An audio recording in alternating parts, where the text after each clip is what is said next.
എല്ലാവരും കയറി പാസ്റ്റർ എന്ന് വിളിക്കരുത്. നീച്ച പഠിച്ചതെല്ലാം പാസ്റ്റർമാരില്ല. അങ്ങനെയാണ് നമ്മൾ കേക്കണ്ണാകരനെ മാജ്മയ്യ എല്ലാം പാസ്റ്റർ എന്ന് വിളിക്കണമായിരുന്നു. ഉസ്താദിനെ എവിടെ വെച്ച് കണ്ടാലും നമ്മുടെ ഉസ്താദന്മാരെയോ, നമ്മുടെ എല്ലാം ഉസ്താദന്മാരാ. ചുമ്മാ നടക്കുന്ന ഒറ്റ രാത്രി കൊണ്ട് ഉസ്താദാകുക. ഉറങ്ങാൻ കിടന്നപ്പോൾ ഒരു കുഴപ്പമില്ല, നേരം വിളിച്ച പാഷ പുള്ളി പാഷ എവിടുത്തെ ഭാഷ പുള്ളി ഭാഷ എവിടുത്തെ ഭാഷ അവൻ ചോദിക്കണ്ട ഭാഷ ഏത് ഭാഷ ഭാഷമാരെന്ന് പറഞ്ഞാൽ ഏതെങ്കിലും സഭയിൽ ഒരു കൊല്ലം ഒന്നും നിൽക്കണ്ട.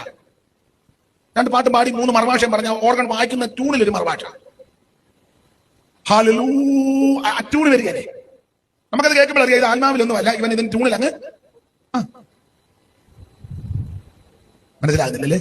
മനസ്സിലാകാഴിയൊന്നുമില്ല, നിങ്ങളെല്ലാം മനസ്സിലാക്കി വെച്ചിരിക്കുക. പിന്നെ എന്നോട് കയറി കൊമ്പ് കൊടുക്കാത്തതാണെന്ന് എനിക്കറിയാം. മീശ പഠിച്ചു വല്ലായിരുന്നു, വെള്ളവസ്ത്രം ധരിച്ചത് കൊണ്ട് പാസ്സാകുകയല്ല.